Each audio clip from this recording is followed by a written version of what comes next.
वीर सावरकर या कहीं विनायक दामोदर सावरकर, इनका नाम आप सबने political debates, news channel, social media में अक्सर सुना ही होगा। और अधिकतर जगहों पर उनके बारे में बस यही बात हो रही होती है कि उन्होंने अंग्रेजों से माफ़ी मांगी या नहीं मांगी। उन्होंने देश की आज़ादी के लिए, देश के क्रांतिकारियों के लिए, निचली जाति और अछूत लोगों के लिए क्या क्या किया, इसकी चर्चा अक्सर कम ही सुनने को मिलती है।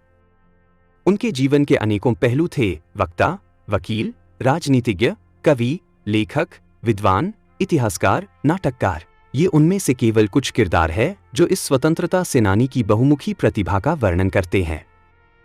वीर सावरकर का जन्म 28 मई 1883 को नासिक के भागुर में दामोदर सावरकर और यशोदा सावरकर के यहाँ हुआ था। उन्होंने बहुत ही कम उम्र में अपने माता पिता को खो दिया था। उनके सबसे बड़े भाई गणेश, जिन्हें बाबाराव के नाम से जाना जाता है, उन्होंने परिवार की जिम्मेदारी ली और विनायक सावरकर के सभी प्रयासों में उनका साथ दिया। विनायक सावरकर को वीर सावरकर क्यों कहा जाता है? जब वीर सावरकर सिर्फ 12 साल के थे, तब मुसलमान दंगियों की एक भीड़ ने उग्र होकर उनके गांव पर हमला कर दिया। जहां सारा गांव डर के भाग रहा था, अपने घरों में छुप रहा था। सावरकर ने अपने दोस्तों और साथी छात्रों का एक समूह बनाया और उसका नेतृत्व करके उस भीड़ का मुकाबला करने चल दिए। वो संख्या बल में भीड़ से कम थे, पर फिर भी उन्होंने उस भीड़ को गांव से खदेड़ के भगा दिया। उन्होंने अपने साथियों को इस तरह प्रेरित किया था कि उन्होंने भीड़ को मार मार के गांव से बाहर भगाया। इतनी कम उम्र में ऐसे मुठभेड़ में बहादुरीपूर्ण विजयी होने के कारण उन्हें वीर उपनाम मिला। तभी से उन्हें वीर सावरकर कहा जाने लगा। सावरकर ने अपनी स्कूली शिक्षा गांव में ही की। 18 साल की उम्र में सावरकर की शादी यमुनाबाई से हुई। यमुनाबाई के पिता ने कॉलेज की पढ़ाई पूरी करने में उनकी मदद की। सावरकर ने फर्गुसन कॉलेज, पुणे से अपनी ग्रेजुएशन पूरी करी। उसके बाद श्यामजी कृष्णा वर्मा, जो एक स्वतंत्रता सेनानी, वकील और पत्रकार भी थे, उन्होंने सावरकर को स्कॉलरशिप दिलाने में मदद की, जिससे वो लंदन जाके लॉ की पढ़ाई कर सके। उन्होंने लंदन में ग्रेस इन कॉलेज में दाखिला लिया। वीर सावरकर और उनके भाई गणेश सावरकर ने मित्र मेला नामक एक गुप्त समूह का गठन किया। वीर तब केवल 16 वर्ष के थे। समूह का उद्देश्य हथियारों के उपयोग द्वारा अंग्रेजों से पूर्ण स्वतंत्रता प्राप्त करना था। 1903 में समूह का नाम बदलकर अभिनव भारत सोसाइटी कर दिया गया। जल्द ही राज्य भर से सैकड़ों स्वतंत्रता सेनानी समूह में शामिल हो गए।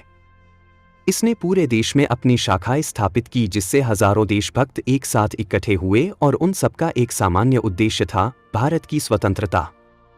सावरकर के लंदन जाने के बाद समूह की गतिविधियां लंदन में भी फैल गईं। सावरकर लंदन से हथियार इंडिया भिजवाते थे, जिससे भारत में क्रांतिकारी गतिविधियां चलती रहे। उनका लक्ष्य अंग्रेजों को देश से उखाड़ फेंकना था। सावरकर और उनके ग्रुप ने कई ब्रिटिश ऑफिशियल के असैसिनेशन को अंजाम दिया। सावरकर के घनिष्ठ अनुयायी और मित्र मदनलाल ढींगरा ने एक पब्लिक मीटिंग में ब्रिटिश अधिकारी विलियम कर्जन की गोली मारकर हत्या कर दी। अनंत लक्ष्मण कान्हेरे ने नासिक के कलेक्टर AMT जैक्सन की गोली मारकर हत्या कर दी। जिला मजिस्ट्रेट उस समय एक थिएटर में शारदा नामक एक मराठी नाटक देख रहा था। इस हत्या के बाद गणेश सावरकर को गिरफ्तार कर लिया गया और अंडमान की काला पानी जेल में भेज दिया गया। अंग्रेजों ने अनेकों स्वतंत्रता सेनानियों से पूछताछ जारी रखी। कान्हेरे के साथियों के पास से वीर सावरकर के कुछ पत्र मिले। कान्हेरे ने कलेक्टर की हत्या के लिए जिस ब्राउनिंग पिस्तौल का इस्तेमाल किया था, उसका संबंध सावरकर से था। वीर सावरकर ने इसी तरह इंग्लैंड से 20 हथियार भारत भेजे थे।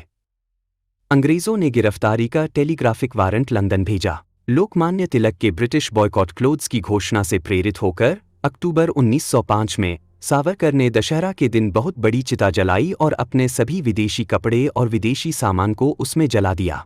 सन 1857 के महान विद्रोह पर आधारित वीर सावरकर ने भारतीयों के मन में देशभक्ति और राष्ट्रवाद की भावना पैदा करने के लिए भारतीय स्वतंत्रता संग्राम का इतिहास नामक पुस्तक लिखी। इस किताब का उद्देश्य लोगों को अंग्रेजों के खिलाफ लड़ने के लिए प्रेरित करना था। इस किताब ने क्रांति की ऐसी ज्वाला जलाई कि अंग्रेजों को इस किताब के ऊपर प्रतिबंध लगाना पड़ा। इस किताब के अलावा सावरकर के अनेकों लेखों पर भी अंग्रेजों ने प्रतिबंध लगा रखा था। 1909 में मोले मिंटो रिफॉर्म के खिलाफ सावरकर ने एक आर्म्ड रिवोल्ट प्लान किया। जब सावरकर रत्नागिरी में थे तब उन्होंने छुआछूत और ऊंची जात नीची जात खत्म करने के लिए अनेक प्रयास किए, जिनमें वो सफल रहे। उनके इन्हीं प्रयासों के चलते बाबा भीमराव अंबेडकर ने उनकी बहुत सराहना की।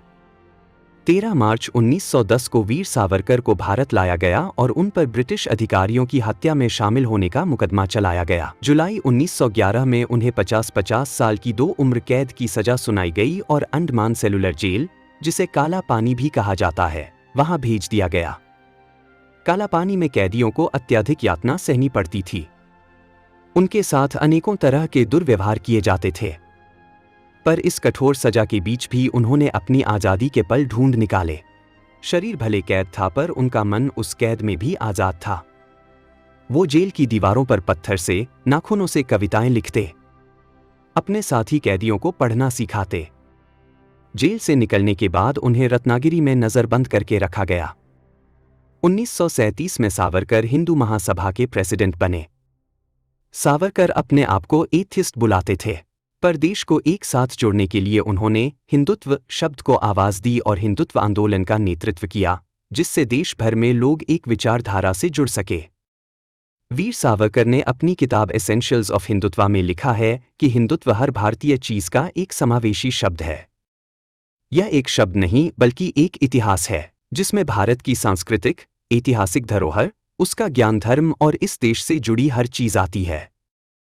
हिंदू धर्म हिंदुत्व का एक छोटा सा हिस्सा है। सावरकर के अनुसार सिंधु से लेकर सागर तक जो भी इस देश का वासी है और इस देश को अपनी मां मानता है और इसकी सेवा करना चाहता है, वो हिंदू है। सावरकर ने ही अखंड भारत की सोच को जन्म दिया। 1 फरवरी 1966 को उन्होंने भोजन, पानी और दवाइयों का त्याग कर दिया और मृत्यु तक उपवास रखा, जिसे आत्मअर्पण कहा जाता है। आत्महत्या नहीं, आत्मअर्पण नामक लेख में उन्होंने लिखा कि जब किसी के जीवन का मिशन समाप्त हो जाए और समाज की सेवा करने की क्षमता शेष न रहे, तो मृत्यु की प्रतीक्षा करने के बजाय इच्छानुसार जीवन समाप्त करना बेहतर होता है। वीर सावरकर का 26 फरवरी 1966 को 83 वर्ष की आयु में निधन हो गया।